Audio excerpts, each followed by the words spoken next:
हरे कृष्णा सभी को। तो आज हम श्लोक नंबर 27 से स्टार्ट करेंगे, लेकिन सबसे पहले भगवान कृष्ण की प्रार्थना करेंगे। तो सभी लोग हाथ जोड़ लें और सभी लोग साथ में बोलें, ओम नमो भगवते वासुदेवाय। जन्माधस्य यतुवन्वया वितरतश्चार्थे अस्वभिज्ञः स्वराट तेने ब्रह्महृदाय आदिकवे मुह्यन्ति यत् सूर्यः तेजोवारिमृदां यथा विनिमयो यत्र त्रिसर्गो मृषा धाम्ना स्वेन सदा निरस्तिकुहकं सत्यं परं धीमहि। फिर आगे बोलेंगे, नारायणं नमस्कृत्य नरं चैव नरोत्तमं देवीं सरस्वतीं व्यासं ततो जयमुदीरयेत्। अब चैप्टर नंबर 3 का श्लोक नंबर 27 हम लेंगे। तो श्री सूत जी महाराज कहते हैं, ऋषयो मनवो देवाः मनुपुत्रा महोजसः कलह सर्वे हरिरेव स प्रजापतयः स्मृतः। अब श्री सूत जी कहते हैं, सभी ऋषि, मनु, देवता और विशेष रूप से शक्तिशाली मनु की संतानें भगवान के अंश या उन अंशों की कलाएं हैं। इसमें प्रजापति गण भी सम्मिलित है।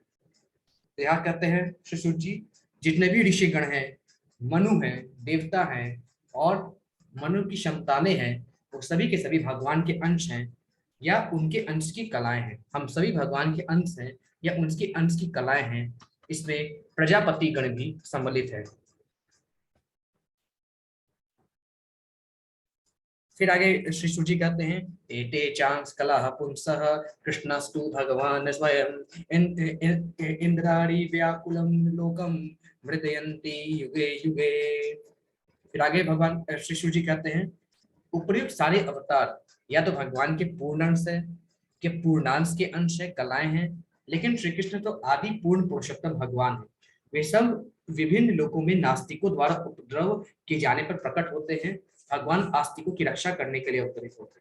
तो यहाँ पे श्री जी कहते हैं, सब के सब भगवान कृष्ण के ही अवतार हैं। हम सब भगवान के पूर्णांश के अंश हैं, उनके एक अंश मात्र हैं, उनकी कलाएं हैं और भगवान पूर्ण रूप में अवतार लेते हैं। सारे अवतार भगवान के जो पूर्ण अंश होते हैं, है ना, तो तब होते हैं जब आतताइयों से पृथ्वी द्रवित होती है, जब आतताइयों से पृथ्वी कष्ट से कराह उठती है, तो भगवान धर्म की रक्षा के लिए, अधर्म के नाश के लिए अवतार धारण करते हैं। ऐसा शिशु जी यहाँ पे कहते हैं। फिर शिशु जी कहते हैं, जन्म गुह्यं भगवतो यः एतत् प्रयतो नरः सायं प्रातः गृह्णन् भक्त्या दुःख ग्रामाद् विमुच्यते। यहाँ पे शिशु जी कहते हैं, जो कोई भी भगवान के गुह अवतारों का सावधानी पूर्वक प्रतिदिन सुबह तथा शाम को पाठ करता है, वो जीवन के समस्त दुखों से छूट जाता है। तो यहाँ पे शिशु जी कहते हैं, जो भगवान के 24 अवतारों का नियमित रूप से सुबह और शाम को पाठ करता है, वह सभी प्रकार के दुख से मुक्त हो जाता है।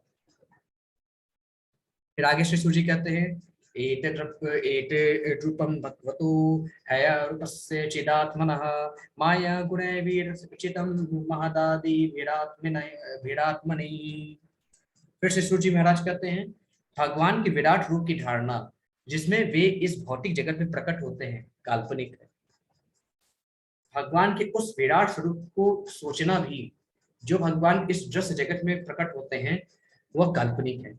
यह तो अल्पज्ञों को भगवान के रूप की धारणा में प्रवेश कराने के लिए है, लेकिन वस्तुतः भगवान का कोई भौतिक रूप नहीं होता। तो शिशु जी कहते हैं कि भगवान का कोई भौतिक रूप नहीं होता, लेकिन भगवान के स्वरूप इतना विराट है, इतना विराट है कि उसकी कल्पना हम अपनी कल्पना शक्ति से नहीं कर सकते। हम लोगों के लिए महसूस कराने के लिए कि भगवान कौन है, भगवान अवतार लेते हैं। भगवान का रूप विराट स्वरूप है, उनका जो स्वरूप है, लेकिन हम सबको समझाने के लिए भगवान अवतार लेते हैं, जिससे हम भगवान को जान सकें। फिर आगे शिशु जी कहते हैं, यथा नभसी मेढोधो रेणुर्वा पार्थिवो निरे एवं दृश्यत्व मारोपीत मम बुद्धि भी। फिर शिशु जी कहते हैं, बादल तथा धूल वायु द्वारा ले जाए जाते हैं, लेकिन अल्पज्ञ लोग कहते हैं कि आकाश मेघाच्छादित मेघाच्छादित है और वायु धूलि में है। इसी प्रकार वे लोग आत्मा के विषय में भी भौतिक शरीर की धारणाओं का आरोपण करते हैं। तो शिशु जी कहते हैं कि बादल तथा धूल वायु द्वारा ले जाए जाते हैं। वायु ही कारण होता है जिससे बादल चलते हैं या धूल उड़ती है। लेकिन जो थोड़े अज्ञानी होते हैं वे कहते हैं आकाश में जो बादल है ना, वो वायु बहा रहा है, उसके कारण हवा बह रही है और वही धूल लेके जा रहा है। इसी प्रकार की भावना लोग आत्मा के विषय में रखते हैं। आगे से सूची कहते हैं अतः परम यद व्यक्त मव्यूढ़ गुणबृहतम अदृष्टा श्रुत वस्तु वस्तुत्वाक्ष जीवो यत् पूर्ण भरवः। अक्षय जी यहाँ पे कहते हैं रूप की इस स्थूल अवधारणा से परे रूप की एक अन्य सूक्ष्म धारणा है जिसका कोई आकार नहीं होता और जो अनदेखा है, अनसुना तथा अव्यक्त होता है। जीव का रूप इस सूक्ष्मता से परे है, अन्यथा इसे बारंबार जन्म न लेना पड़ता।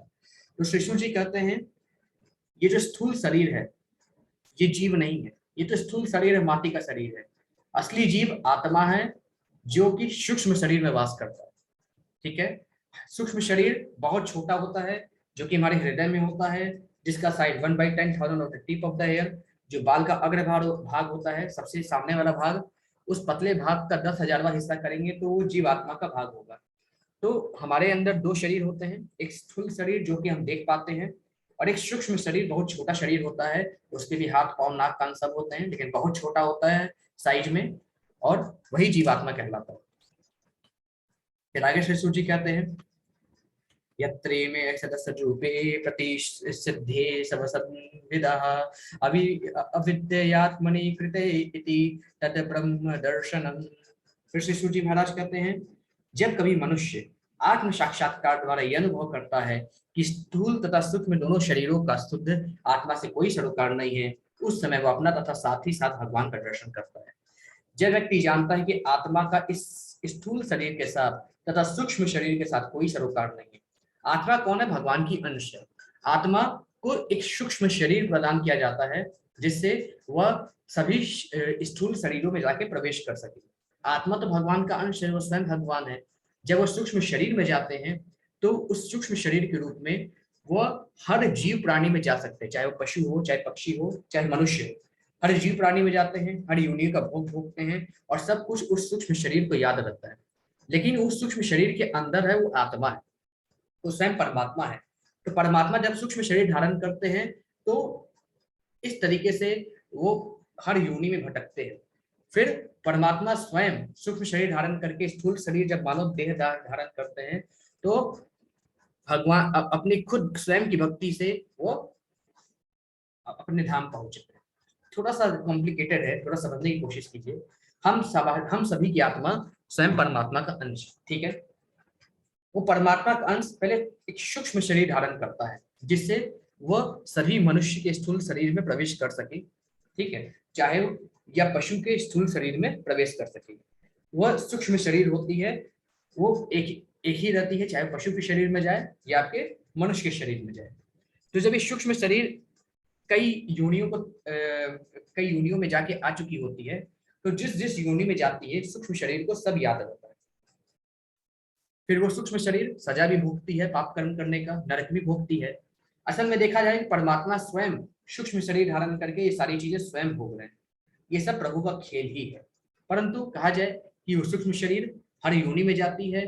फिर जब सूक्ष्म शरीर को इस मनुष्य तन में ज्ञान होता है कि भगवान ही सब कुछ है तो भगवान की भक्ति करके वह सूक्ष्म शरीर भगवान के धाम चली जाती है, ठीक है। ये चीज श्री सूत जी महाराज यहाँ पे कह रहे हैं।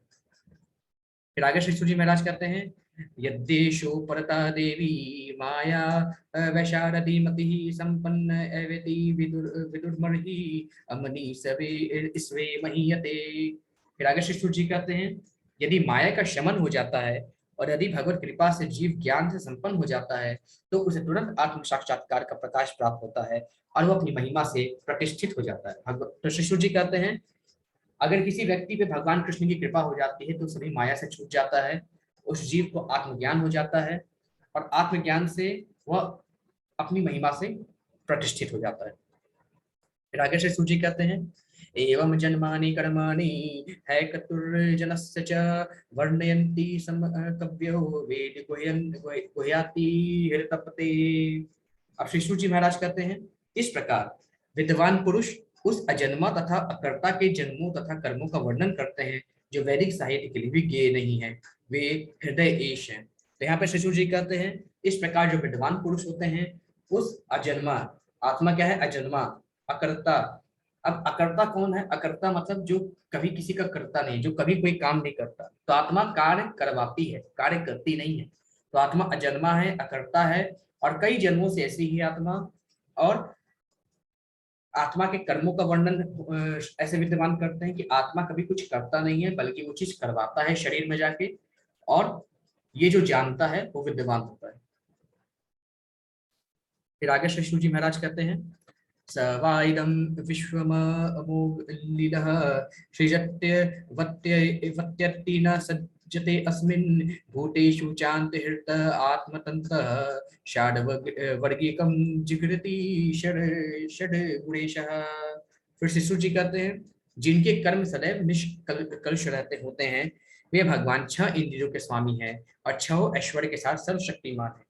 वे दृश्य ब्रह्मांडों की सृष्टि करते हैं, उनका पालन करते हैं, और अंश मात्र भी प्रभावित हुए बिना उनका संहार करते हैं। वे समस्त जीवों के भीतर विद्यमान रहते हैं और सदैव स्वतंत्र हैं। तो यहाँ पे कहा गया है कि जिनके कर्म सदैव निष्कलुष रहते हैं, भगवान के कर्म हमेशा पाप से रहित रहते हैं। भगवान 6 इंद्रियों के स्वामी हैं।